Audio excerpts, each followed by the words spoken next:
we were just saying that the selection you guys read yesterday, Charlie shared, he thought that it was important to read about the sunfish because they're part of the ocean food web and it's important to protect them.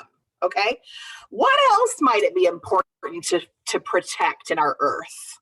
Type that in the chat. Do you have any other ideas? So let's see. Ariana says, we need to take care of them and make sure that they don't become extinct. There's a cycle between animals. They rely on each other, don't they? There are food cycles. Nice. Grady, I love it. Everything is connected. Wonderful. Natalia, it's important for the food chain. Absolutely. Yeah, why do we need to protect salmon and other keystone animals? Nice job. Why would that be important? Yes, trees. Why do we need to protect trees? Why are these things so important for us to protect and value? We need oxygen. Absolutely. Bears rely on salmon for food. They're part of their food cycle and their food chain. Nice. We need to protect the ocean. There's a lot of trash in the ocean. Why do we need to protect the ocean? Why do we care if there's trash in the ocean? Type some answers in the chat about that. Or you could also show on your whiteboard. So what I'm hearing you say is that animals in the ocean rely on the ocean for their habitat. Who wants to be swimming in a habitat full of trash? We don't want fish to get sick and die. There's so many species and fish in the ocean and sharks. Absolutely. You guys have some great background knowledge about this. The pollution is killing them. Yes, it's killing the animals in the ocean. Is it just the ocean that we need to protect? Type in the chat a little bit more.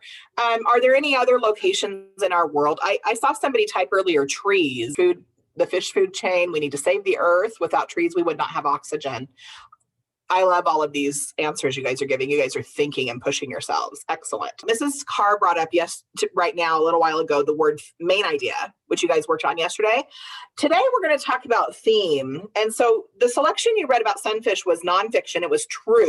It had facts.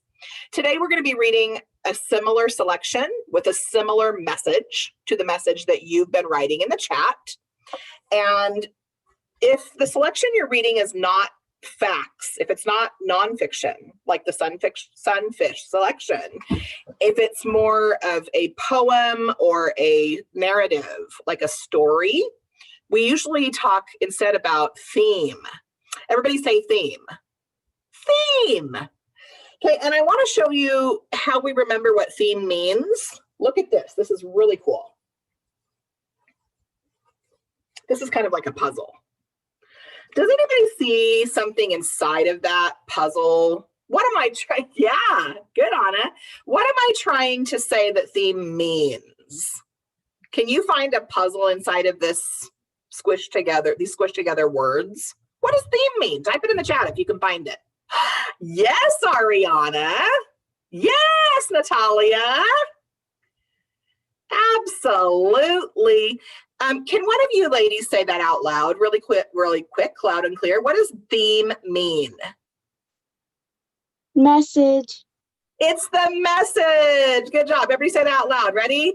Theme is the message. Good job. Okay, it's the message. It's the message that the poem or the narrative, the story is trying to tell us. The theme of today, from what we're about to do, is going to be taking care of the earth. And we're going to be responding to that message ourselves using some words from what we're going to read. Okay, so let's get started with that part. Mrs. Carr has the book, and so she's going to be showing you some pictures while I show you the text. I typed up all the text from the book. And so we're going to be looking at the text together when I share my screen. And as we read it, we're going to be highlighting the words that we really like. This book is actually a speech that was given by a Native American chief, Chief Seattle. He had strong feelings about selling land in the Seattle area near here. He had really strong feelings about selling that land to the white settlers that came to this area. The Native American people, Chief Seattle's people, lived on that land for a long, long time, at least hundreds of years, maybe longer. And they really didn't want to sell it. They didn't want to give up the land. And this speech is his message to the people, why they don't want to sell the land, but they felt forced to sell it. Okay, so imagine if somebody came to your doorstep and they said, you have to get out. We're going to give you money for your house, but we're going to give you not as much money as what your house is worth, less money than it's worth. And you need to get out and go live somewhere else, figure it out, because we're going to take your house. We want it. So type in the chat, how would that make you feel if that happened? Somebody said, I'd say, no, go away. This is my house. Somebody said, I'd say there are other houses around. Somebody said, I'd feel uncomfortable, annoyed, and mad. So we're going to go ahead and continue. Keep that in mind, how you would feel, because this is how many of the ways that the Native Americans were feeling at this time. They felt forced, like they didn't have a choice. So look at that picture carefully, because in a few seconds, I'm going to switch over and share my screen to the words that go with this screen. Type in the chat a word if you see a word that you think is really important. We're going to be taking these words of Chief Seattle, his speech, and we're going to be making poems from the speech that he gave. My father said to me, I know the sap that courses through the trees as I know the blood that flows in my veins. We are part of the earth and it is part of us. Go ahead and unmute yourself and tell me, just call out a word so that we don't have to depend on the chat only. Daisy said family. Olivia said ponies, ancestor. ¿Dónde estás? Are they? Oh, there they are. Ancestors. So I want you to type in the chat, how many faces do you see? I'm counting them right now, the ones I see. I see at least 6, and I see a lot of people saying 7. I see at least 8. Yeah, okay, now I see the 8th one. So that's pretty cool if you can see 9. I really like the web of life, just because, oh yeah, Charlie said it just when I did. Yeah, the web of life, because we've been talking about food webs, and so web of life. Uh-huh.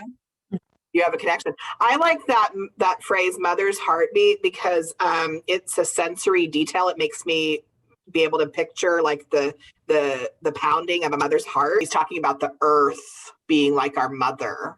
Daisy said befalls. Befalls. Yeah, that's a really nice word. I don't know if you guys know what that means, but befalls means whatever befalls you, it means it happens to you. It's an old word that people don't use as much nowadays. But if you say this befell me, that means that happened to me. Or if you say that befalls you, it means something happens to you. These are the words we highlighted from our text from the book Brother Eagle, Sister Sky. And this poem is going to be what we call a free verse poem. It's not going to rhyme. The goal of this poem is to mainly going to be give us a feeling and a message. Okay. So what words do you think that I should drag over here to the center to go on top of this sentence that a student shared with us? The earth is our family, so we should protect it. Type in the chat. What words might fit there? We have ancestors, connected. I love it. Keep going, guys. Mother's heartbeat. Okay. Heart of the earth. Jackson said web of life. I love the way you started the poem with ancestors, because ancestors are people who came before us, right? Like our great grandparents or grandparents or great great great grandparents. All those people who came before us are our ancestors. That makes sense to me to start the poem there, because that starts like way back. And then we move forward because we're still on the earth. We're still having to protect it. We still are living with our family now. So it feels like to me, we're moving kind of like from the past to the present. So type in the chat, if that's the idea, that we're starting with the past and we're moving to the present, where might the word ghostly fit in? Should I put it up here with ancestors, or should I put it down here with the present? I'm going to go with Natalie's thinking right here, because I do think that everybody, all of this whole entire list is sacred, right? And so instead of like emphasizing just the ancestors are sacred, I want to emphasize all of it is sacred. So I'm going to put it like right here, right before our final strong statement. Let's see if we like it. Ghostly ancestors, memories, mother's heartbeat, part of the earth, family, connected, web of life, sacred. The earth is our family, so we should protect it.